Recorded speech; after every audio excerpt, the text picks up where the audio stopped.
Hello, I'm Casey Aiken. This is 21 This Week. Coming up next, 42% of parents want the schools to reopen with in-classroom learning in September.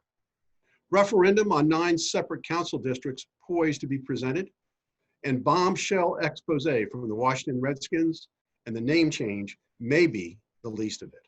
Our panel of insiders will give you the story behind the story. We're joined by the Dean of Democratic Politics, Sam Statland. Maryland Young Republican National Committeeman Evan Young, Secretary of the Maryland Republican Central Committee Mark Uncapher, and political strategist Susan Heltemes. Stay tuned for these stories and more on the next 21 This Week.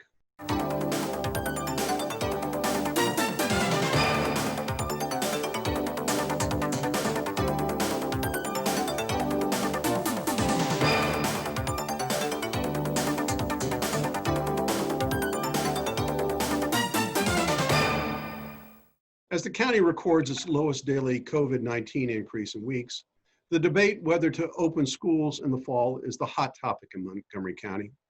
But first, we're going to take an in-depth look at the movement to amend the county charter to 9 separate councilmanic districts. Joining us, along with our regular panel, is Wheaton activist and chairperson of 9 districts for MoCo, Kim Prasad, to discuss the proposed changes to the county charter. Kim, the Montgomery County government is often looked at as a model of efficiency. Why is it so important then to change the county council to 9 separate districts? First of all, there's so many changes taking place around our race. Statutes of the Confederate minors are coming down. Now is the time to add the political structure of the at-large seats to the list. It was created to deny Blacks fair representation. Later, this tool was used by those empowered to deny other ethnic groups. It's one of the most litigated political structures. It has been struck down numerous times by the lower courts and the Supreme Court because it denies fair representation, which continues to do so today in Montgomery County.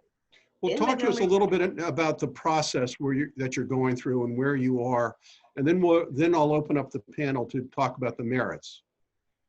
Where we are right now, we need 10,000 signatures, valid signatures, in order to get on the ballot. And once we're on the ballot, they're going to be verified, and then we get to proceed to November to be on the ballot. I'm sorry. And when do you have to have your signatures all recorded? November 3rd. Really, you don't have to have more signatures before November to get on the ballot? I'm sorry, August 3rd. August 3rd. Okay, so you've got a little over 3 weeks left to get the remaining signatures. How far along are you? We have reached our 10,000 goal. Now we're looking for overage so that we can, just in case there's anything that is disallowed by the Board of Elections, then we will be able to have enough room to continue on. Okay. Susan, when Kim was with us about a month ago, we talked about the Bethesda Crescent, the power block that exists between Bethesda, Silver Spring, and Tacoma Park. And this seems to be where all of the votes are coming from for the at-large candidates. And this is primarily what people think is unfair about the current setup. What do you have to say about that? Well, first of all, the lower county is where the bulk of the voters are, first of all. That's one thing. There are also statistics that show in the western part of the county and the northern part of the county, people don't vote at the same levels. And when that is in part, they don't participate on the same level. When this was decided last time, it was to get over parochialism and that there would be some members of the council who would look at the broad picture. And there will never be, if this happens, another, a 9-0 vote. That will never happen. And so the thing is that district council people are overwhelmed and with personal questions and stuff from their constituents, and there's no one else out there. And county council members at large are there to serve a function. And, you know, there's a thought now, okay, you want 9 districts? We should have a few extra then at large so that we do have that balance. And I see Sam, when Mike Knapp was on, and I believe you were on the panel at that time, he talked about the difficulty of getting consensus for up-county issues. What do you think about that? Well, look, I attended a meeting earlier this year in Poolsville, and all four of the at-large candidates were there. The issues to discuss was healthcare. There was no healthcare in the county. There were no public services in the county. And in a very short period of time, those four at-large guys got together and have made substantial changes to improve healthcare and education in Poolsville. One of the issues was going to how we're going to start our school system is there wasn't enough broadband so the kids could do virtual learning within the computer systems in the up county. That's one great example. But aren't you just supporting Mike Knapp's argument and Kim's argument that the reason you don't have that representation up county is because there's only one voice, only two voices. Everything else is directed to down county. Mark, what do you have to say about that? Well, I hear a subtext to what Susan just said of, quote, looking at the broad scope of things, that somehow it's a bad idea for people to be responsive to their constituents. I think the essence of democracy is that idea that people should be responsive. And so I would really kind of turn the argument against having 9 districts right on its head. I agree. In our Congress, we have 2 houses. In our Congress, we have 2 votes. We have 2 houses. The senators represent the whole state and overlook everything, and the House are more parochial in their districts. That could be done if people really think there should be 9. There still should be some overall representation that looks at the broad picture. Kim, there is your ballot initiative, I believe, is only for calling for 9 districts. Is that correct? It's not correct. It's not going to permit an at-large, 2 at-large. If so, no, if you're we successful, can't afford that. We can't. So afford if you're that. successful in, do we have it'll be changed to 9 districts. Correct? Have you guys together talk about that for a second again? Map? Is there a map showing how you would allocate those 9 districts and who would be represented and where? We have no control over the map of how that's going to be, how it's going to look. That will come after the 2020 census, which determines the population, and that's how our districts are determined. So then the county council will create a committee that will draw the lines for the new district, which was what Michael Knapp did when he was here, when we spoke last time. He was on that redistricting map, or redistricting committee. I personally disagree with what we have. I think it's an excellent example of gerrymandering. When you have a district that goes through Wheaton, through Chevy Chase, and then all the way up the western side of the county, up to the Frederick line, who's being represented? Although I must say, Friedson does get around, and he's in his district helping the constituents. I'll just jump in at the end here and say that my Democrat friend Sam made the greatest argument for this, who's being represented. I want to thank Kim for being with us today. It's a very important topic that we're talking about. And come back and give us an update after August when you've made it to the ballot. All right, and we'll talk about it before we go to November. Thank you, Kim. Thank you. All right. As we kicked off earlier, the most hotly debated topic these days is when, if ever, will the Montgomery County Public School System reopen with in-person classes. According to the county's draft plan released last Saturday, Montgomery County students will begin the next academic year online with a phased-in approach to bring them back by the end of November. Sam, many consider online learning, especially for younger students, to be a failure due to the stress and strain it imposes on the students, and their families, many of whom are now beginning to go back to work. And there is data from every county suggesting that kids have a low probability of getting sick. So are we sacrificing our youth on the altar of our own fears? You know, my daughter-in-law wrote a very interesting letter, which was published on Facebook. And what she was saying is number one, she doesn't feel that the health of the teachers, the administration in the school, right down to the superintendents working within the school, can be adequately protected under this system. She doesn't like online learning. She thinks it doesn't work, that it's not effective. But at this point in time, keeping safety in mind, it's the best.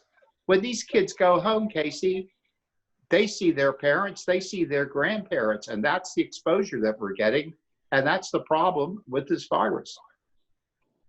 Well, but I mean, the problem also is that they don't learn as well. So Evan, here in Montgomery County, as of today, there is only 1.5% of the county residents who have been diagnosed with COVID-19. I mean, this county is not experiencing a resurgence of the disease. So why are we being so cautious and fearful? Right, and we're not experiencing a resurgence even as we are continuing to open up more and more. If we were at great risk here, the positivity rate would be going up some as we're opening up and people are getting more and more back to their normal lives. And just this week, Montgomery County has dipped below the state average for our positivity rate for the tests that are being done. So as we continue to reopen, health is getting better and fewer people are coming down with this virus. Look, online learning can be hard enough for adults, for college students, for people with much more going on than children do. So kids need to start getting back to school. This doesn't have to be a one-size-fits-all approach. You can put them in staggering schedules. You can phase them in much quicker than anything that's being suggested now. But what we're seeing with businesses reopen and people getting back to work and getting back to their normal lives, and to not take anything away from the people whose lives have been lost here, but we are still talking about a disease that over 98% of people recover from.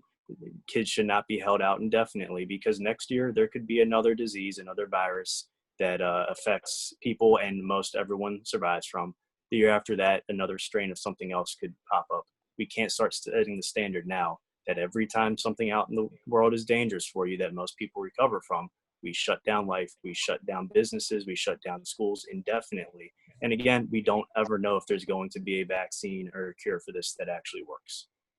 So Susan, a recent poll found that 42% of parents in Montgomery County are willing to send their children back to school now. And so why is the county not taking that into consideration when we have examples from Denmark, the first country to send kids back to school, and they didn't experience a resurgence of COVID-19? Why are we so fearful? First of all, this is a school board issue with the state. It has nothing to do with Montgomery County, so that's important. I also want to correct one thing that you said. There was an error in it was reported in air that the schools want to open up in November. That was not the case. First of all, only 25%. That was their proposed plan, Susan. No, it wasn't. All I can tell you is that the proposed plan is to phase in opening. The superintendent spoke last night at a long session with staff. I listened more than an hour. He corrected that immediately. Right now, only 25% of the staff want to go back. And you have to take those into consideration. And when you compare us to other countries, those countries control the virus. We did not control the virus. Susan, yesterday, we were at 4%. We have a 1% infection rate. 4% very well controlled in positivity rate. 4% positivity rate yesterday, and the thinking is we may be a bit on the upsurge. And so, in the best interest, the PTAs of the state teachers, the Baltimore teachers all wrote to the governor and the state superintendent and said it's not safe. You know, when this school opens, when they open up, only 12 people will be able to go on a bus at a time. Only 12 people. You're only going to be able to have a small number of students there. And so as a result, I don't think it's worth the effort and the risk to the students. Prince George's has gone all online, Harford County has, Virginia has.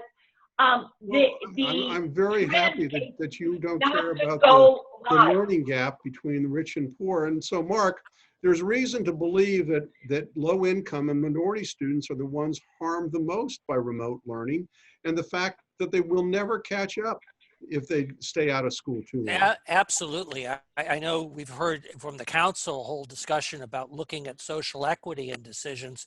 If ever there was a decision in which this ought to be a factor, this decision about opening up is one of them. There's a lot of data from cyber charter schools about which students do better, and the ones that do better tend to be the ones where parents essentially are supplementing the education with essentially distance learning or parental learning, where parental learning is actively involved. We will see a real increase in this gap that we've been so concerned about as a result of this, because richer and better educated parents will be better equipped to be able to supplement either themselves or with extra help the education that their kids are getting. So what we're really saying is that homeschooling is the better way to go about it, and maybe we should think about dismantling the public schools altogether. Well, I think we should abolish the school board. That's not a bad place to start. But look, the teachers don't want to go back. They don't want to go get sick. They don't want to take it home. They don't want to take it to their extended families. What's so bad about missing a year of school?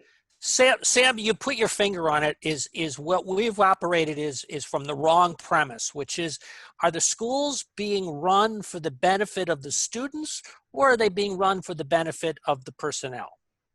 A lot of people don't want to go to work. I don't see what that has to do with the argument here. Kids have to get educated. It's not, trash collectors don't want to go to work. Grocery store workers don't want to go to work. They still do. Evan, do you want a classroom? I don't know how. Illness home? What's that?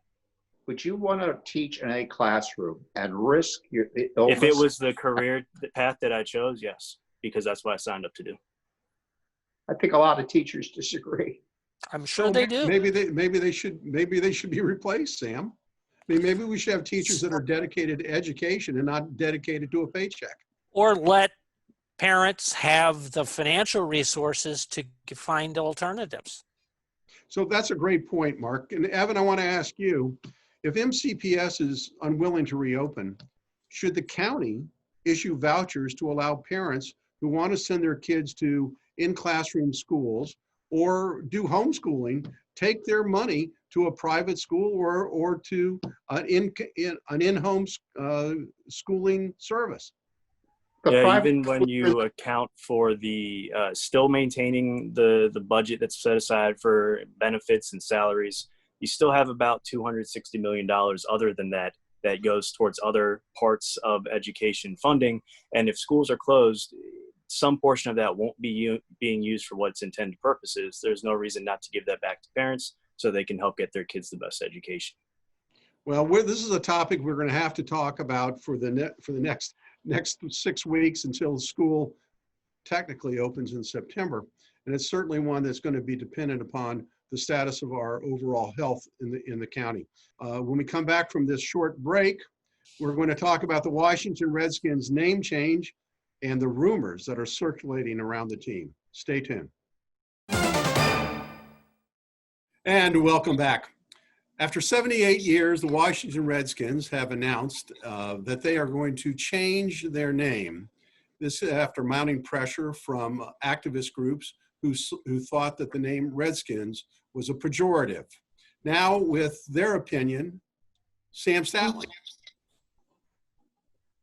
Well, you know, this team going way back to Preston Marshall has always been a racist organization. The name Redskins was absolutely terrible. I think. And what's your choice, Sam? I really don't have one.